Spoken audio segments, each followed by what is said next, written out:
Diletos amigos, saudações a todos. Hoje trazemos um convidado muito especial. Médico, formado em física, gestor de equipes do Santa Catarina, pesquisador do IPT, Dr. Osmar Moraes. Olá, prazer, obrigado pela oportunidade.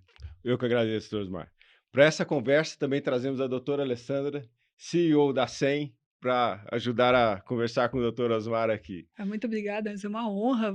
Seja muito bem-vindo. Obrigado. Dr. Osmar, como que o senhor se envolveu com medicina? O senhor vem de família de médicos? Como o senhor decidiu por medicina e por neurocirurgia? Bom, basicamente eu sempre achei estranho ser médico quando criança na escola e tive uma namoradinha na escola que ia fazer medicina e eu dizia para ela que eu ia estudar teologia para tentar entender um pouco melhor. Eu queria saber o que era o mundo, de onde víamos, para onde possivelmente iríamos. E nós brigamos e nunca mais nos vimos no começo do colégio, eu não me recordo. E quando foi na época do vestibular, a família toda, né? Todo mundo achava que eu ia fazer engenharia, matemática, física, porque eram as matérias que eu gostava. E, surpreendentemente, por alguma razão afetiva ou não, eu fui fazer medicina e ela foi fazer teologia. Nos encontramos depois. Nossa! A história foi mais ou menos essa. Não era bem para ser assim, né? Mas depois fui me envolvendo e... O senhor também fez física. Fez na época... Universidade de Física. Na época, a universidade permitia que você, no ano seguinte, eu tinha entrado muito cedo na faculdade, e permitia que eu fizesse outro vestibular. Era o começo da FUVEST, se eu não me engano, e aí eu fiz o vestibular para Física e comecei a cursar. E eu fiz 1 ano, 2, todo o curso básico ali, Física 1, cálculo, essas coisas, até que um dia era obrigatório fazer Educação Física. E daí eu fui fazer uma matrícula na Educação Física, e aí o cartão, era um cartãozinho todo perfuradinho que você passava no computador. E aí o cartão tinha furo. E daí o computador parou. Daí eu fui chamado e ele falou assim, olha, não é possível, porque eu fazia os créditos da medicina durante o dia, os da física à noite, e aí não tinha onde enfiar a disciplina de educação física. Daí a secretária da faculdade, uma famosa dona Egli, secretária, ela me chamou e falou, menino, você precisa escolher, ou você vai ser médico, ou você vai ser cientista. E daí, estava já no 2º ano, daí resolvi fazer medicina. Mas passou um pouquinho, não adiantou nada, porque passou um pouco, logo depois, no final da residência de neurocirurgia, eu voltei a frequentar e, de repente, fiz novo vestibular e fui para o instituto e fiz o curso de física. E como assim você optou por neurocirurgia? Neurocirurgia, assim, na época que o senhor fez, assim, não era algo muito... Não. Às vezes, assim, era cirurgia geral, era algo no... É outra história, não sei se é engraçado, mas no meu grupo existia um colega chamado Maurício Silveira Garrote, que entrou na faculdade para fazer neurocirurgia junto com a Rosângela, que era a namorada dele, e mais um colega. Todos entraram na faculdade para fazer neurocirurgia, eu fazia bioquímica com eles e dizia para eles, vocês não têm nada na cabeça, vocês estão malucos, neurocirurgia não tem o menor sentido isso. Bem, o resumo é que o Maurício virou psiquiatra, a Rosângela anestesista e eu virei neurocirurgião. De novo, uma outra história, mas é que a paixão que eles tinham era muito interessante. E o Ciro, que era um professor de anatomia, ele era muito dedicado a gente. E aí começamos a discutir como é que um impulso se inicia, não é como é que ele sai do encéfalo e vai parar no pé. Como ele se inicia? E a discussão filosófica foi me interessando. E um dia o Dr. Cabral, você não deve ter conhecido, mas foi um ícone dentro do HC, um sujeito muito low profile, muito quietinho, me chamou para ir numa cirurgia dele, no 4º ou 5º ano da faculdade. E aí, aquela coisa que no começo parecia horrorosa, né? Tirar uma tampa do encéfalo, mas você vê que o cara estava em coma. Ele sabia exatamente o que estava acontecendo, não tinha tomografia, ele fez uma angiografia, era uma hematoma dural, e no dia seguinte eu passei lá, o cara estava conversando, aquilo caiu a ficha, bom, é por aqui o caminho. Aí não parei mais. Bom, depois da residência, até chegar... Aí o senhor terminou o curso de física. E como o senhor levou isso em paralelo? Não, a residência não era possível. Eu fiz residência numa época em que a tomografia estava começando, era muito puxado, nós éramos em 2 apenas. Mas né? tinha tomografia... Só para o senhor fez no HC, No né? HC. Faculdade de Medicina. Na Universidade de São Paulo, as coisas chegam, mas naquela época chegavam mais devagar, né?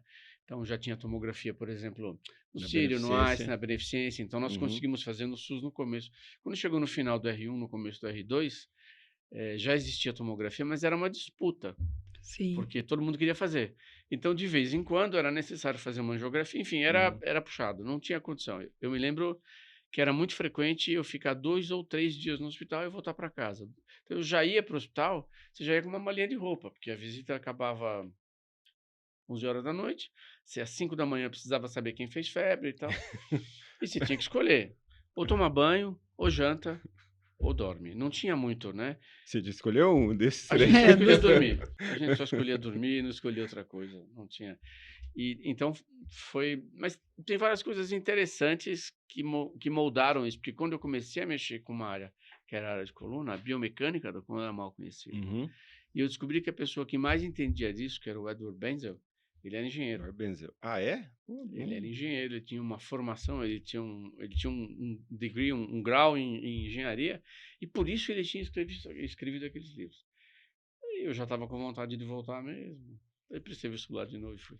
É engraçado como a gente percebe que é esse transitar em diferentes áreas que torna uma pessoa muito especial, né? E as histórias que nos levam a transitar nessas áreas é que são malucas, né? Porque você não necessariamente fez um planejamento, vou fazer isso, depois aquilo outro, mas as paixões vão levando a gente Tive para os uma outra lugares. coisa razoavelmente engraçada. Eu vejo uma família de professores da rede pública.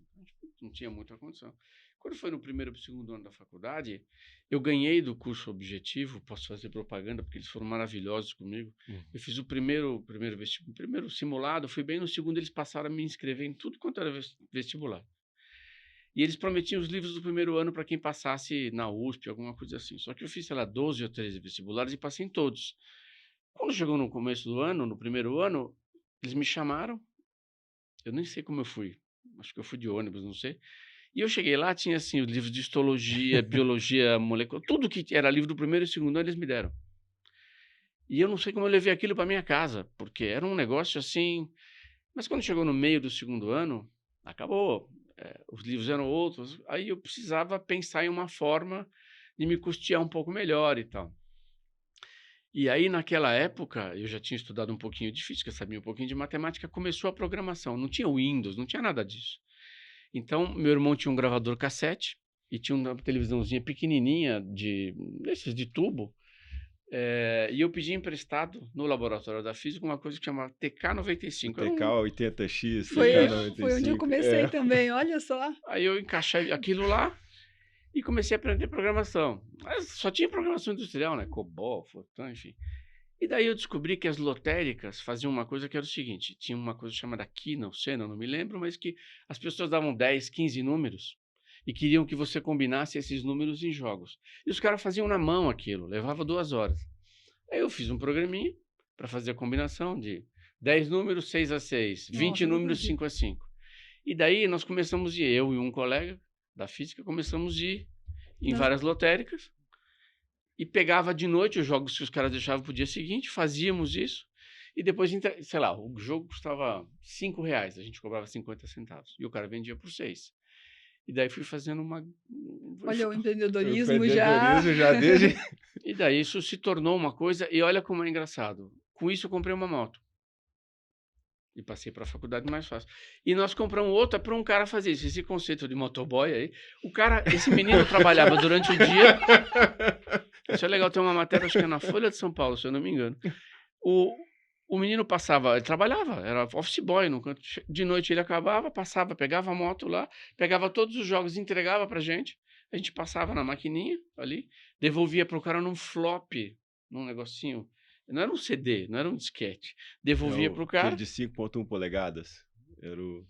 E aí compramos um computador, tal, enfim.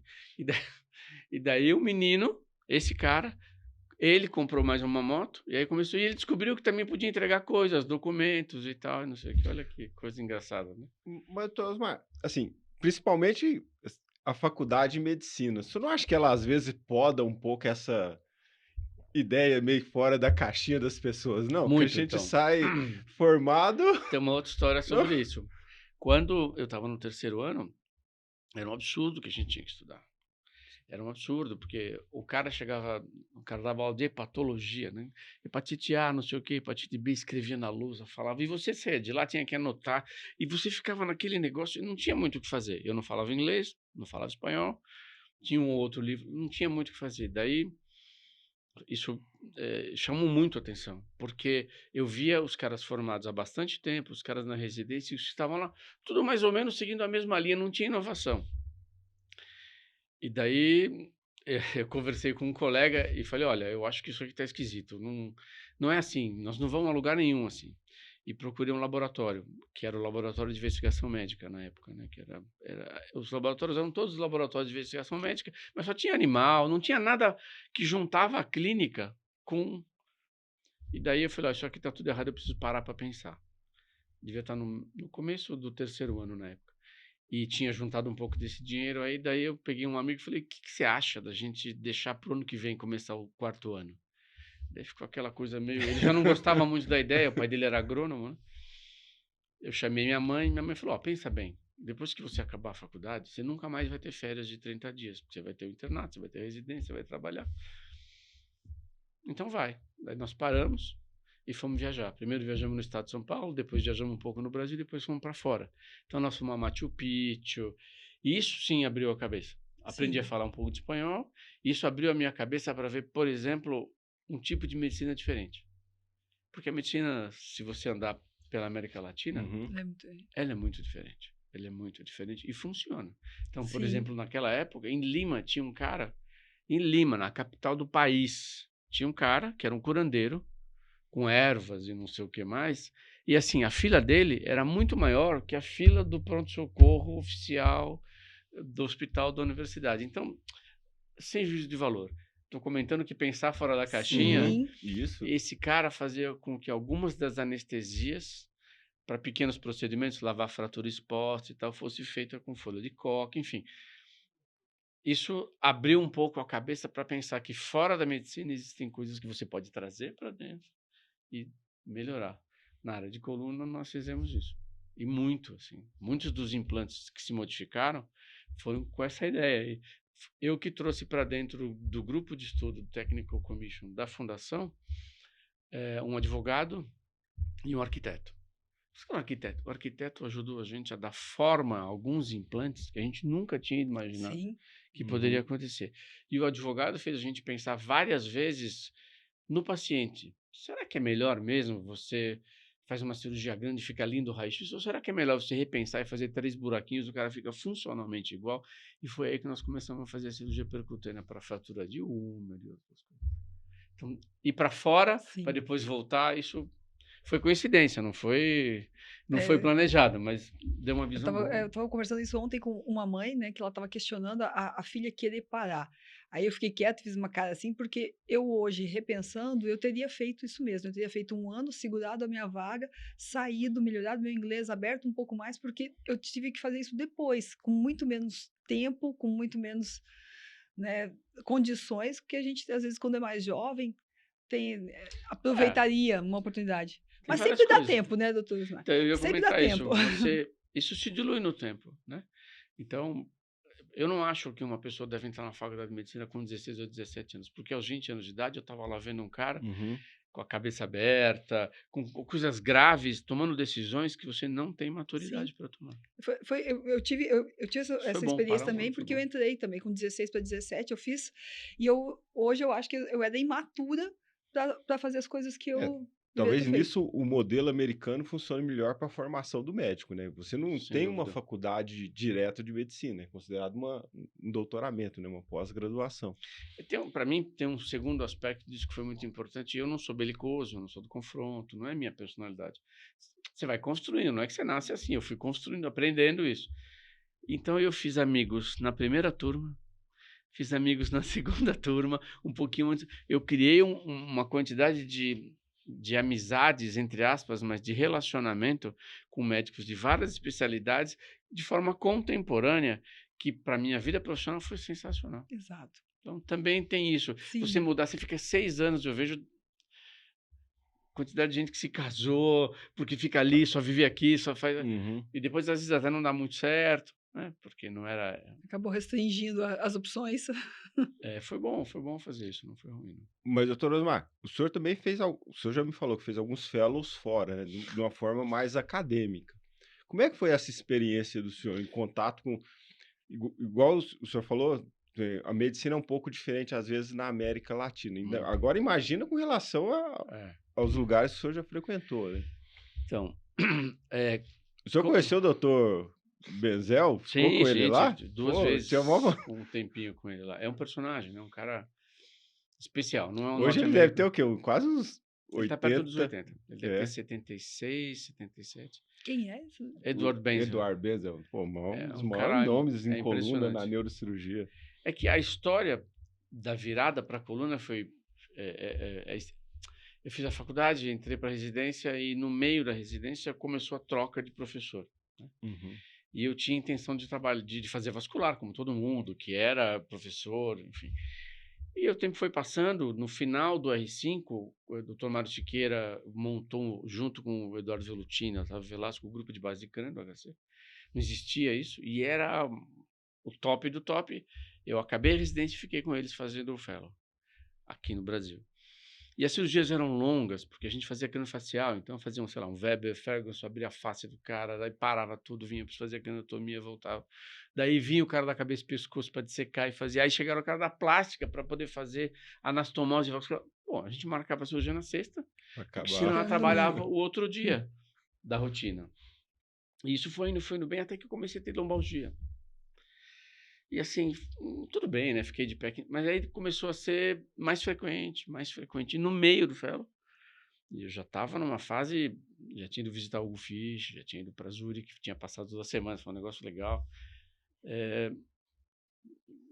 Ficou inviável, porque no dia que eu fazia isso, no outro dia eu estava imprestável. E um dia eu fiquei 5 dias de cama com lombalgia. O Dr. Mário me pegou pelo braço, fomos lá à beneficência, só tinha tomografia, né? Tinha tomografia ali, aquela coisa. Bom, aí eu vou num profissional. Eu fui num, o cara falou, olha, lamento, você precisa fazer um pouco de atividade física e tal, mas não tem o que fazer para isso. Aí fui no outro, não, precisa operar, precisa protesar esse disco aí. Aí fui no outro, não, você não faz atividade física nenhuma, você não pode fazer nada. E a cabeça começa a coçar, né? Aí fui no outro, não, você tem um programa de atividade, nós vamos fazer uma cirurgia pequena. Aí eu falei, para tudo. Tá tudo errado, tem alguma coisa errada. Não, tem alguma coisa errada. E aí no último o cara falou, melhor você voltar a estudar neurologia, porque eu acho que não vai dar para você ser cirurgião, você vai ter que fazer neurologia e tal. Caramba. Aí eu falei, chega, né? Tem alguma coisa errada. Daí eu vendi o carro, eu não me lembro o que era. Lembro, era um Chevette vermelho. Vendi o carro e fui para os Estados Unidos. Fui ver onde estava o Bowman, que era o número 1 na época, depois fui a Harvard, e escutei as pessoas lá e foi a mesma coisa. O ortopedista falava, não, precisa fazer, o neurocirurgião não mexe, não sei o quê. Eu falei, pô, não é possível. Voltei para cá, isso foi um momento bem duro, porque você fica numa situação... E eu estava começando de novo no Instituto de Física. Tive que trancar a matrícula, não consegui acabar naquela época. E daí chamei minha mãe ali, conversamos um pouco e tal. Voltei para casa da minha mãe, o que vai fazer, não sei o que. Minha mãe vai escutar a opinião de outro tipo de cultura. Você foi para os Estados Unidos, vai para a Europa. Nossa, sua mãe era fantástica. Fantástica. Fizemos um empréstimo, compramos um monte. Comprei franco francês, comprei marco alemão, libra esterlina, e só não fui para a Suíça nessa época. E daí fui lá escutar várias opiniões. Foi muito interessante, porque o inglês, essa é a sua vida que você tem que levar, porque não sei o quê. O francês, você não é francês, o que você está fazendo aqui? Mas você precisa botar uns parafusos nas costas, não sei o quê. Assim. E aí fui para a Alemanha, na Charité. Hoje, quase meu chefe, que é o Frank Anzio, era residência naquela época. E daí ele me passou para o chefe dele e falou assim, temos um procedimento para você. Aí tem uma prótese de disco, ela é móvel, ela vai trazer a sua mobilidade de novo, você vai ficar ótimo. Aí eu pensei, meu Deus do céu. O cara falou assim, não vamos te cobrar nada. Vai ser... Aí eu falei, alemão, não vai me cobrar nada. Agradeci muito e vim embora. Cheguei aqui e falei, eu vou mexer com esse negócio de coluna. Como? Por quê? Ninguém Se eu sabe não nada fizer mesmo. isso, eu não vou me curar. E segundo, tem um mercado de trabalho monstruoso, ninguém sabe nada disso. Foi assim que eu comecei a mexer com isso. Daí eu programei a vida e comecei a visitar todo mundo que tinha publicado casos, mas tudo estudo. Cara, porque um monte de caso foi bem, eu não olhava para esse cara. Eu olhava para o cara que publicava resultados em que tinha resultados negativos. Então, é muito interessante, porque você vai na Argentina. Ninguém imagina que o Hospital Italiano da Argentina é um monstro na área de cirurgia de coluna. Você não imagina o que é a qualidade e o raciocínio deles. Eu chegava lá, tinha, sei lá, cara operado 3, 4 vezes. Como assim? Porque atualizava um nível, o outro nível degenerava. Mas os caras tinham 80 anos, moravam sozinhos, os filhos não ficavam em casa. Eles fumavam, bebiam, iam no teatro, faziam tudo o que eles queriam. Eu prefiro morrer do que ficar sem fazer isso. Então me opera quantas vezes você quiser. Eu vim com essa filosofia também na cabeça. Eu fui a Filadélfia e o sistema lá é o seguinte, que a cirurgia é essa, tá? Qual é o risco de não dar certo? 6%, tá? Qual é o liability, tá? O nosso seguro cobra ou não? Vamos operar ou não? Era tudo um número. Se tinha risco de fazer ou não. Mas mesmo os artigos americanos, eles começam com isso. Olha, o custo médio de coluna, X, não sei o quê. E aí, finalmente, eu fui conhecer os serviços franceses, que eu acho que são os melhores. Eles não estão preocupados em escrever nada em inglês, não estão preocupados com o que pensam deles, estão preocupados no sistema de saúde funcionar e se precisar. E a experiência cultural é que foi legal, porque eu não falava francês, eu não falava inglês. E nesses lugares eu fui aprendendo devagarinho, e no final saí falando um monte de coisa. Mas o mais impressionante, eu acho que a experiência mais importante é a seguinte, isso para mim, somente uma pessoa que passou pela dor nas costas sabe o que é. E para todo chefe de serviço que eu visitei, eu sempre perguntei para eles se eles tinham tido a experiência deles ou alguém na família. Né? E os melhores serviços eram aqueles em que os caras sabiam, ou tinha alguém na família, ou ele tinha passado por isso. Então, independente da coisa cultural, os melhores são aqueles que compreendem os doentes. E nos Estados Unidos, tá longe isso. Eu até entendo que na cirurgia de coluna a gente tem princípios, talvez não tenhamos consenso, né? Mas princípios a serem seguidos, né? Mas eu acho que não só na época que o senhor passou, mas atualmente, se o senhor tiver a mesma dor, talvez eu vou ouvir as mesmas respostas que o senhor ouviu naquela época. Então, apesar do conhecimento estar mais sedimentado. Mas eu acho que você tem ideias mais práticas hoje, né? Então, por exemplo, exemplos práticos. O neurocirurgião, no meio da década de 90, começou a ter contato com os implantes para estabilizar a coluna. E eles demoraram muitos anos para entender que a artrodese que funciona não é um implante. Então, eu cansei de reoperar pacientes com flat back. Então, eles não davam bola para lordose, porque não sabiam, não tinham formação para isso. Seus interesses eram outros, e daí a quantidade de gente com um monte de parafuso sem enxerto ósseo adequado, então um monte de pseudoartrose. Hoje, isso está um pouquinho melhor. É mais raro. É claro que você vai encontrar gente com argumento para qualquer coisa, tá bom. Mas se você colocar 10 cirurgiões de coluna, que são cirurgiões mesmo, numa sala e mostrar um caso, vai ter um pouco de opiniões, mas 2/3 vão concluir que se precisar artrodesar, a fusão é segmentar. Eles vão pensar em balanço sagital. Então, mudou. Acho que ainda essa semana eu operei um doente que foi visto por 4 médicos que deram 4 condutas diferentes. Sim, o que é o comum, né? Estou falando de uma pessoa VIP, um cara que pode ir aqui para os Estados Unidos e resolveu ficar aqui. Mas, no fundo, nenhum deles estava muito errado. O que precisa é analisar. O cara é piloto de avião.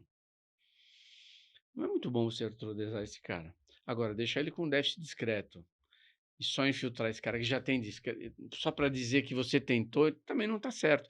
Você precisa customizar, operar um indivíduo. Vou dar um exemplo bem legal.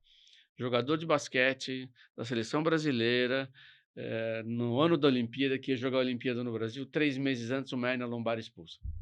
Esse cara, você não tem outra coisa a fazer, a não ser tirar o disco e voltar a jogar com bola com 2 semanas. Né?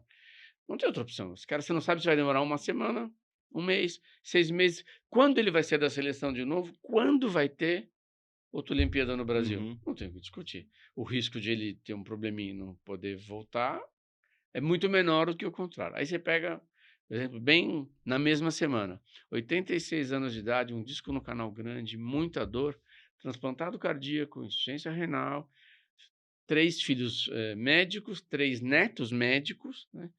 E um bisneto fazendo neurocirurgia. Chama todo mundo, vou me infiltrar ele hoje, daqui a um mês. Tá bom, são extremos, mas no meio, Sim. você tem que usar uma parcimônia. E é isso que, vou dar um outro exemplo mais rápido. Há 20 anos eu jamais colocaria na mesa esse piloto de avião, eu ia falar, vamos esperar um pouco e tal. Hoje, depois de ter visto muitos que ficaram 1 mês, 2 meses, 3 meses, o cara perdeu o emprego, a família não sei o que lá, eu digo para ele, olha, temos 300 casos operados, temos 2 casos de infecção, ninguém morreu, ninguém nunca aleijou, eu acho que a estatística está do seu lado.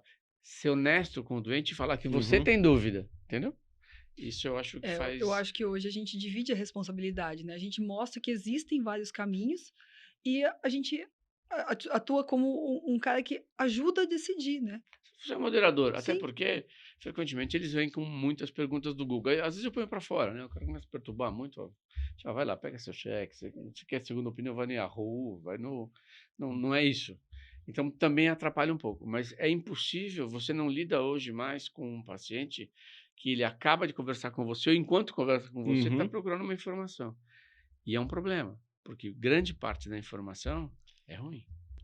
Se você procurar, sei lá, caspa, você vai achar câncer no Google, entendeu? Tem o caspa, No tem final, câncer. Eu tenho uma frase para os pacientes que é, óbvio, brincadeira, mas assim, o bom médico, ele não tem tempo de ficar fazendo uma página bonita, de ficar colocando... Ele tá lá, e aquilo que ele pôs na página hoje, daqui a 1 ano acabou, então não, o bom médico, ele tem bons resultados. Vou falar um número prático. De cada 10 doentes que eu recebo, 8 são indicações de outros pacientes. Muito médico manda doente, hospital, gente de fora, mas na média, 8 é paciente que eu tratei. E resultado é imbatível. É isso. Demora mais, demora muito mais. Porque se você entra no sistema e o sistema te ajuda com outras coisas, você também vai ter um bom rendimento. Mas não é esse o ponto. Depois que você faz isso, isso é muito sólido. E de vez em quando ainda vem um doente lá com um tumorzinho, uma meningiomia da base do crânio lá, e eu mando para alguém, mas não, porque o senhor tratou meu irmão há 25 anos. Não. Então, talvez se eu tivesse que tirar alguma coisa dessa sua pergunta, eu diria que os caras lá fora, independente das diversidades culturais, né, eles que pensam assim, vale a pena visitar o resto. Acho que não vale a pena. Eu iria, por exemplo, visitar um cara chamado Peter Varga. Peter Varga, o cara está lá num país da cortina. Tá, ele descobriu que a tomografia de emissão de pósitrons funciona para cordoma. Ele fez o país dele comprar um troço que vai usar, sei lá, 100 vezes por ano no máximo, que custa uma fortuna.